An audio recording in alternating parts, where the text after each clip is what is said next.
This chapter is Mike Bell, Salvatore M. What is something a green wrestler could do to piss you off in the ring and in the locker room? Kind of a hypothetical, I guess. Yeah. No, well, with Mike Bell, I was wrong, first of all. He dropped me on my head a couple of times, one after another, and I freaked out. So why don't we just jump right into that, Perry? So I should have, I've never even seen it. Yeah, he does a hip toss and something else, and I land right on my head, and it just rung my bell, and I freaked out. I was wrong. It goes pretty well for about the first minute or so, and then he tries a hip toss. Mike Bell was a pretty good wrestler, you know.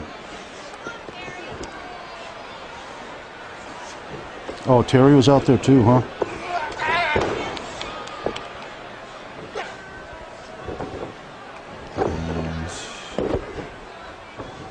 I think it's here, and then he follows up with a pretty right there, yeah. And then I just went off.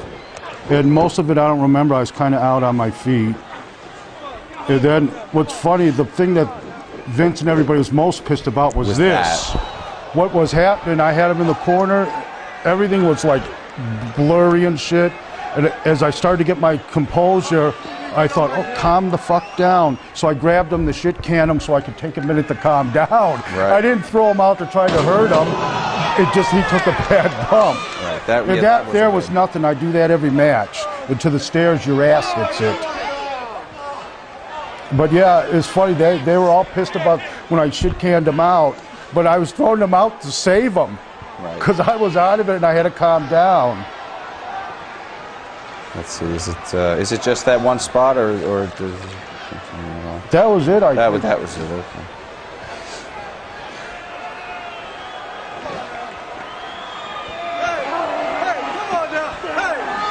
All right.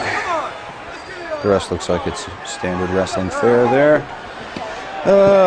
What happened after the match with management? Asks they weren't pleased. They were not pleased. Can't do that in the ring.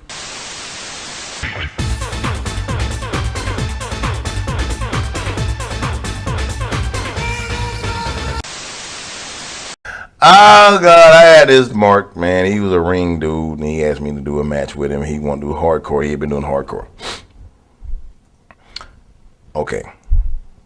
I started talking to him about the match, this, that, and the other. He didn't know what I was talking about. He didn't know what kayfabe meant. He didn't know if he was a face or a heel. He didn't know what the word color meant. He didn't know nothing.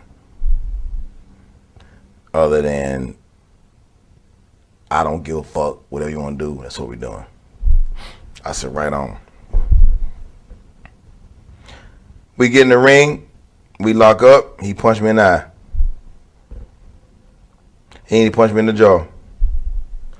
And I grabbed him, and we hooked up. He tried to pick me up and dump me, and I had a blade, about an 8-inch blade in my pocket, in my pants, and I pulled it out, and I started stabbing him. And they said I stabbed him 14 times, and I did not stab him 14 times. I stabbed him 9. It was 9. It's on the tape. It was 9. Well, cops came. I went to jail. He asked me. He came out of jail. He said, "If you would train me, I'll drop the charges." I said, "It's done." I said, "You are trained, bro." He said, "You take me on the road with you?" I said, "Done." Came in front seat out tomorrow. Went to court, charged to drop. I got the fuck out of the floor. It ain't been back since. Fuck him. First of all, he ain't had no business being in the ring with me. All right? This is not celebrity wrestling. You know what I'm saying? I'm not going to let you get in there and get your jollies off because you've been watching me on tape all your life. Would I do it again? Yeah, I do it again. I'll stab the shit out of somebody else again if that shit happened to me again in the ring. Do I feel bad about stabbing him? No. Should he have died? Yeah. I'm glad he didn't, but it is what it is.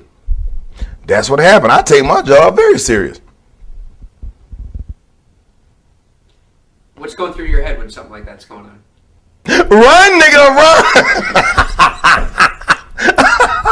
Crank the cop up and get the hell out.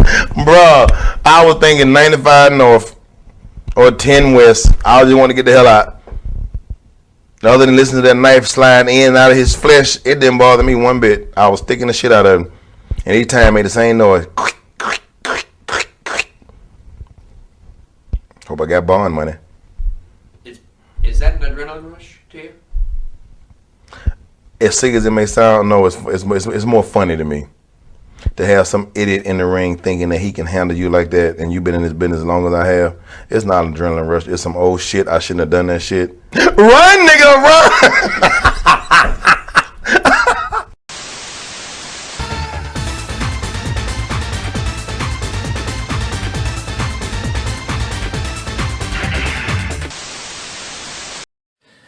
What's up, everybody? Great Malachi here. So I'm finally going to address this crazy topic that has been circulating all over the internet, mostly social media, Facebook and Twitter, and I have seen it on a few websites, and I recently heard a podcast that was completely one-sided. It totally just told one side of the story.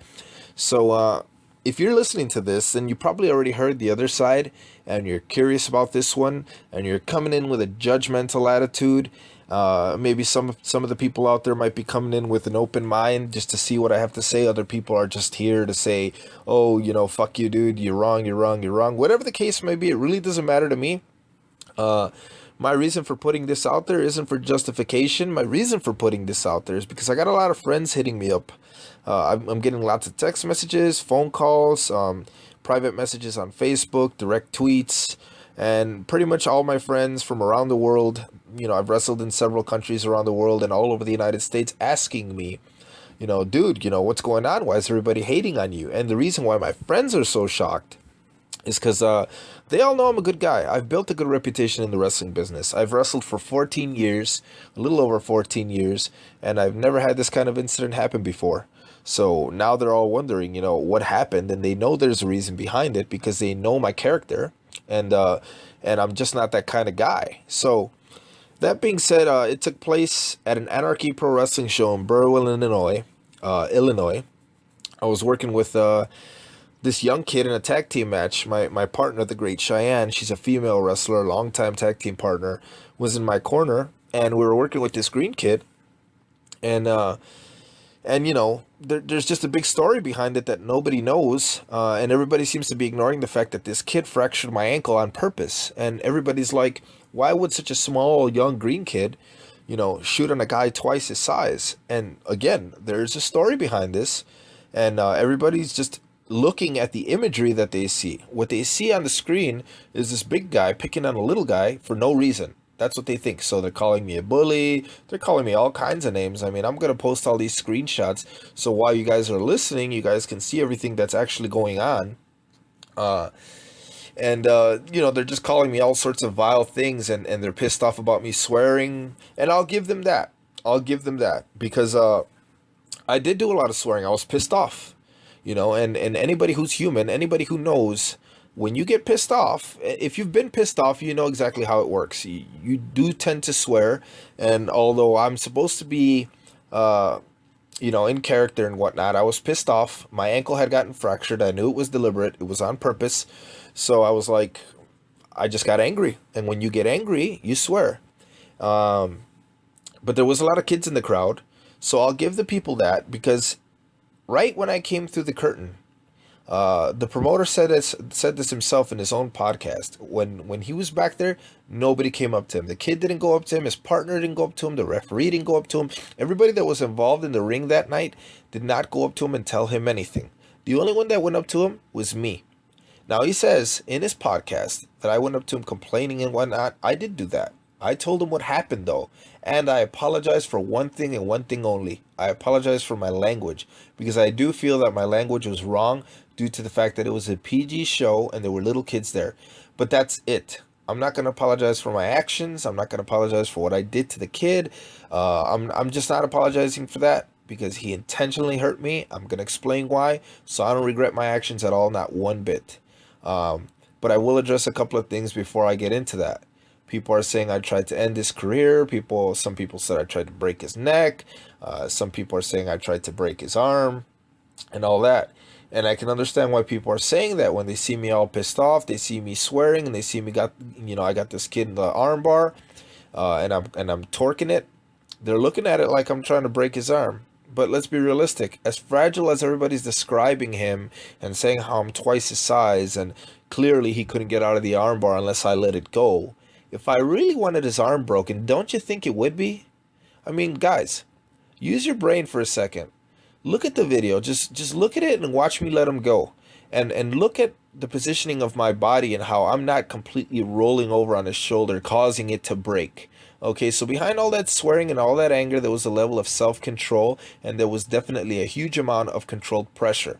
Hell yeah. Did I put any pressure behind that hold? Hell yeah. I'm not denying it. Like I said, I have thick skin, and I can take the fucking heat that comes my way. So, I put pressure behind that hold, and I did it intentionally. The same way he put 100% pressure behind his freaking sloppy sharpshooter and snapped my ankle. I put pressure behind that hold afterwards, and I held on to it for a while to get back at him. Now everybody's saying a simple receipt. That was a receipt. And if you think that was too much, I don't think it was. I think that was just fine because I did not break anything in his body. When that kid left the show that night, he left scared. He left with a bruised ego and maybe a sore shoulder. That's it. He's 100% healthy right now. Physically, 100% healthy. Me, on the other hand, I'm laid up with an ankle fracture. So, did I try to break his arm? The obvious answer is no. Because if I wanted that arm broken, it would be broken. Did I try to break his neck? No, the kid's not worth me sitting in prison for murder. No, I didn't try to break his neck. No, I didn't try to paralyze him. I choked the kid out. I'm not an idiot. I'm not going to break anybody's neck in the ring and jeopardize myself and my life and end up in prison over an ankle fracture. But I'm not going to walk away and just let the person get away with it. The way I was trained, and it was the old school way, is if anybody ever takes any liberties on you in the ring, if anybody ever intentionally hurts you, then you do not let them get away with that. You get back at them, you defend yourself, whatever the case may be. Some people are calling me a cunt and a pussy and all kinds of messed up names because I took advantage of him, they say. He let me put him in the armbar, and once he allowed me to put him, then I started shooting. Well, you mean the same way I let him put me in the sharpshooter and he snapped my ankle? You mean that way? Okay, so now let's get to the whole backstory of the whole thing so everybody can see or everybody can understand what happened.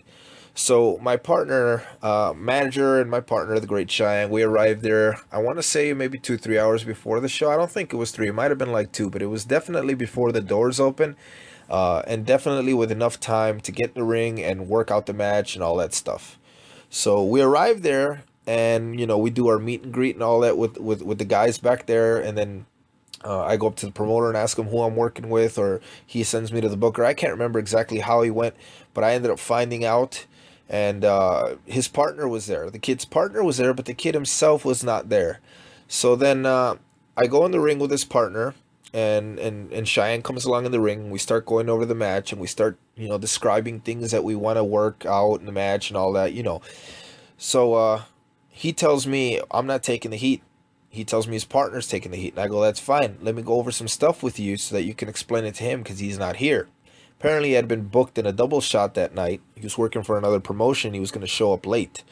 So we're working out this stuff with his partner. And we end up working the shine spot with his partner. He's going to get the opening shine. Their baby faces were heels. So as we're working out the shine, we work out the shine. He tells us what he wants to do and all that stuff. Then we work out our stuff. And then pretty soon we get to the back and they open the doors and we all go and get in our gear. And we're sitting there in our gear, twiddling our thumbs, Cheyenne and myself. And we're waiting for this kid to show up. And he's not coming. So fast forward a little bit. His partner's on social media saying he showed up about 20 minutes before the show or so. 20 minutes before bell, I mean.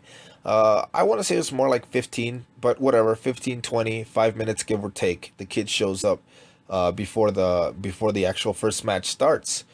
Somebody must have pointed him in my direction because I never met him before and I've never seen him before. He comes up to me and he says, "You're the guy I'm working with, right?" And I just nod my head. I say, "Yes." And he goes, "Okay, I'm going to go get in my gear. I'm going to go change. I'll come back and I'll let you know what we're going to do." So now we got this kid who comes up to me, who's been working over 14 years. I've traveled around the world, been to several countries and wrestled. And he comes up to me and he says, I'm going to tell you what we're going to do. And then he walks away. He doesn't shake my hand. He doesn't introduce himself by name. He doesn't say anything else to me other than, I'm going to go change. I'll be back and I'll let you know what we're going to do. So I look at the other vets that are sitting next to me, guys that I've known for a few years now, and we just kind of laugh it off. And we're laughing at this point, not because I'm planning anything maliciously. We're laughing because we realize that this kid has no locker room etiquette at all whatsoever. So not only is he walking in late, he's been in the business for a year. He's been wrestling for 6 months. So he's got about a year's worth of training. And whoever's involved in his training, I heard a few names or whatever, obviously didn't show him how to conduct himself in the locker room based on what I saw. So he comes back in his gear and he starts giving me all these ideas of things he wants to do. And at this point, the first match is already going on. It's probably halfway through, and he's giving me all these ideas of what he wants to do in his shine. And I tell him that the opening shine is for his partner, that we already put 90% of the match together, and that we don't have any room for new ideas at this point because we're running low on time. So he's getting pouty and he's insisting, but this, but that, I got these ideas. And I go, hey, kid. And that's exactly the way I called him. I said, because I didn't know his name. He didn't introduce himself to me. So I'm just like, hey, kid, your partner's got to shine. We don't have time for new ideas. We're up next because we were the second match on the card. And so he's just got this pouty look on his face. He just looks pissed off. And he tries insisting one more time. And I tell him, look, I'll give you a nice lengthy false comeback. And for all of you guys that don't understand the, guys and girls, whoever may be listening, that might be fans that don't understand wrestling terminology, just Google it. I tell them, I'll give you this lengthy false comeback.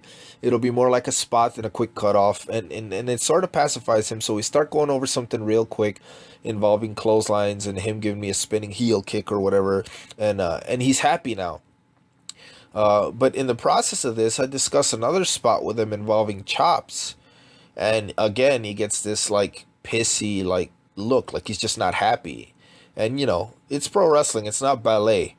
And he just doesn't like the idea of being chopped. So he goes to me, okay, you can give me like 1 or 2 chops. And I go, relax, kid. I'm going to chop you a few times. I'm going to give you a clothesline. I'm going to give you a boot. Something like that, around that nature. You can see the video. You can actually see the spot happening. And then, and that's it. That's pretty much the backstory to what happened. And he was just so pissy about this. He was just not happy with the idea of having to get chopped. So fast forward, they're calling us up to the curtain, like, what you would call the gorilla position or whatever.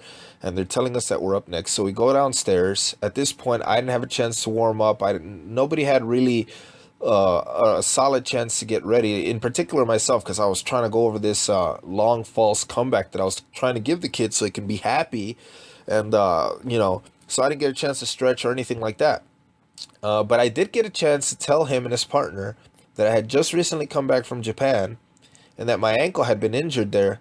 So lay off the ankle. His partner, the kid's partner, told me his left ear was messed up. So, stay off his left ear. And for all you people saying that if you're hurt, you shouldn't be in the ring, that's bullshit. There's several wrestlers that work around injuries and work injured. And that's just the way we do things. If you're a fan, you know nothing about it. If you're a wrestler, you completely understand.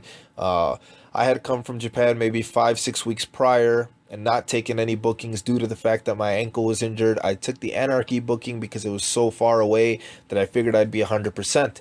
But when the show came, I was maybe 90%, and that's probably my fault because I had been going to the gym and working out and walking on it and doing daily tasks that you do in everyday life. So my ankle was about 90%. 90% means my ankle hadn't been broken in Japan. It was just bruised, seriously bruised.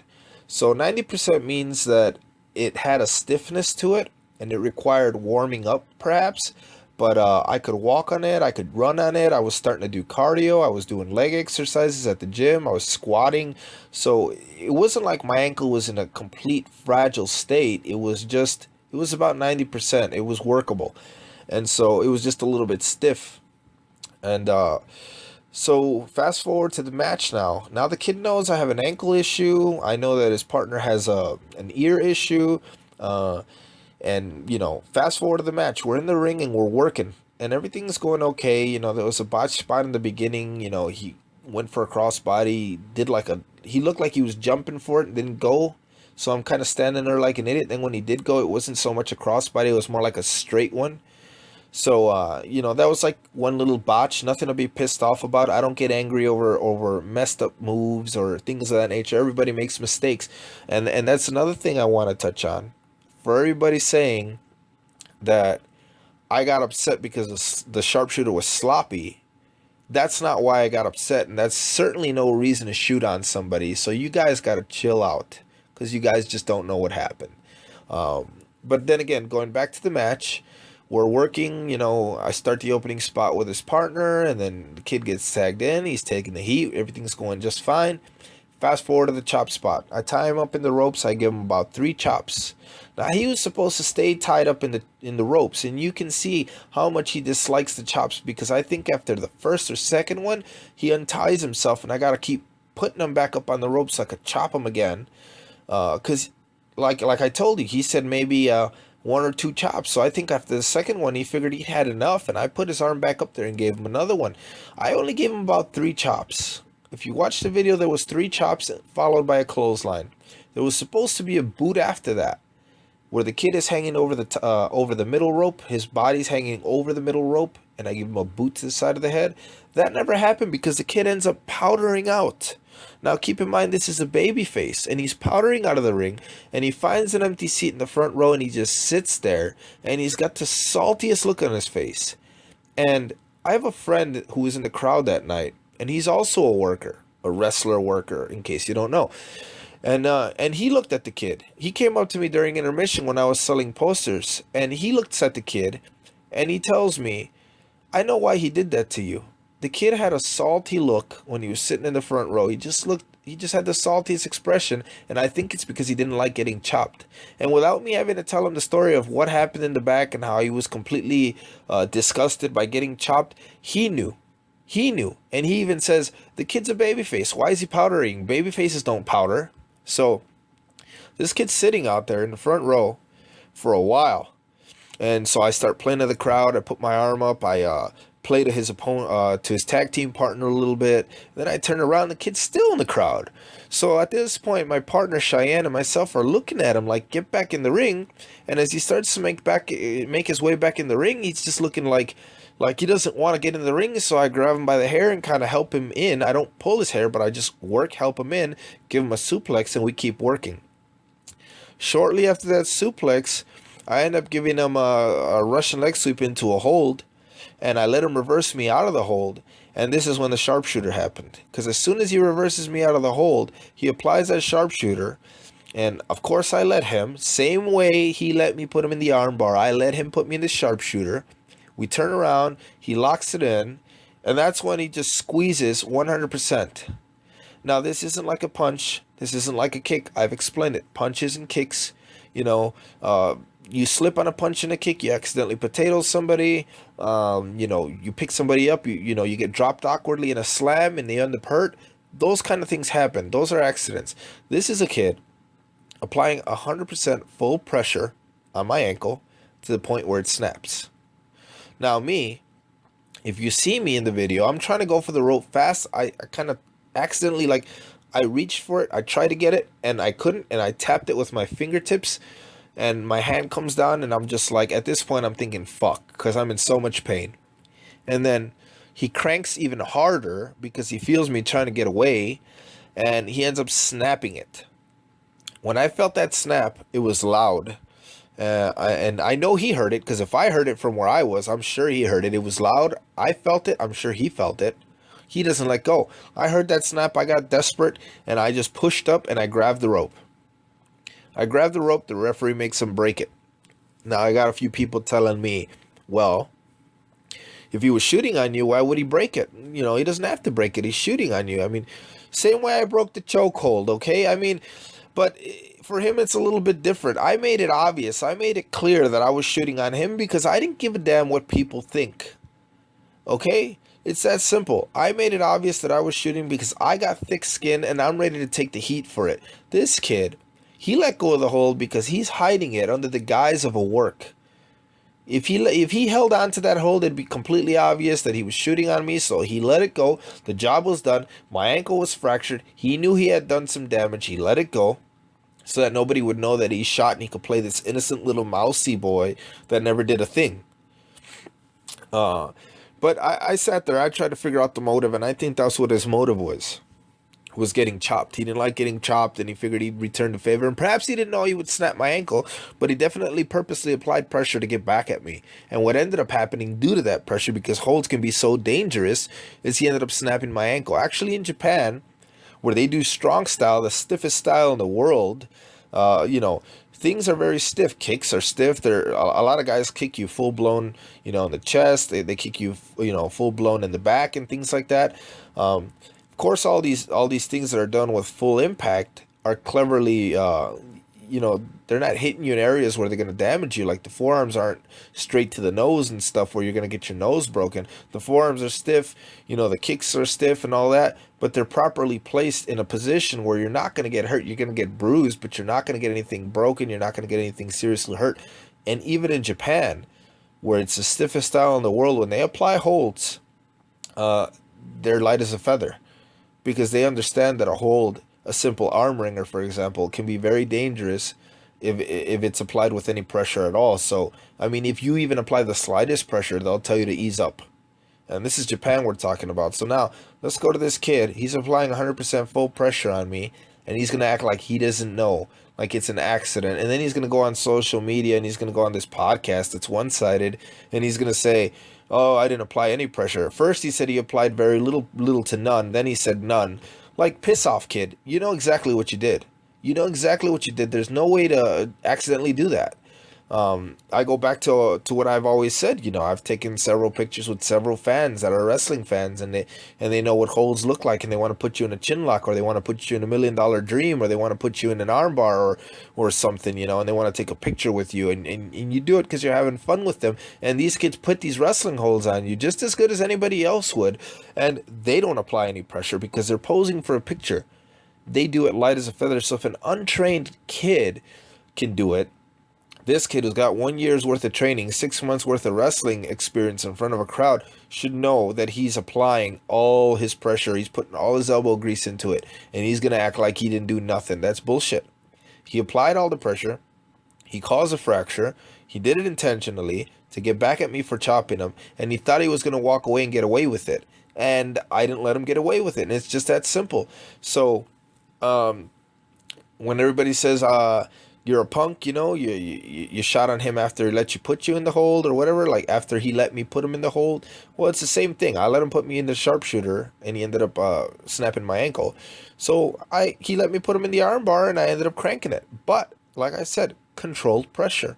The kid walks away, sore shoulder, bruised eagle, 100% physically healthy, and I walk away because I had the courtesy not to snap his arm. I walk away with a fractured ankle.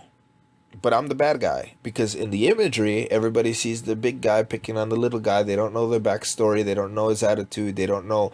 They just aren't going to believe that a little green kid would shoot on somebody. But you got to understand, these kids are green, therefore they're immature, therefore they have attitudes, and they think that their shit don't stink. And that's exactly what this kid had when he walked in there.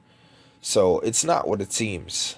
But everybody wants to have their perception, even though they weren't there. I got people from Australia messaging me, people from the United Kingdom messaging me, people from Canada messaging me, people from all over the States messaging me, fans and wrestlers alike, acting like they know what happened, and they don't, because you weren't there, you weren't in the ring, you didn't feel the pressure, you didn't get your ankle snapped.